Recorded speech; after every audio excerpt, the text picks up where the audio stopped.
Ang ini-insinuate ni Bryce Hernandez no sa House of nung nag-testify siya, ang insinuation sa akin because of my connections allegedly with certain Beng Ramos and yourself na staff ko raw si Beng Ramos, yung delivery na, ang pinalabas niya sa house, yung delivery niya, yung ibig sabihin ng delivery, pera.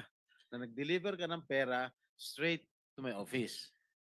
Hindi po Yun ang ganun insinuation yung niya eh.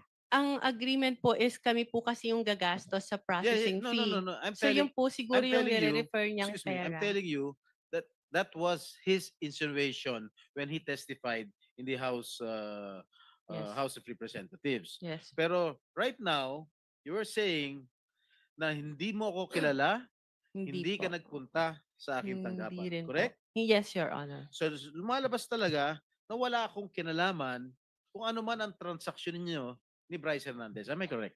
Yes, Your Honor. Sir, 1 second.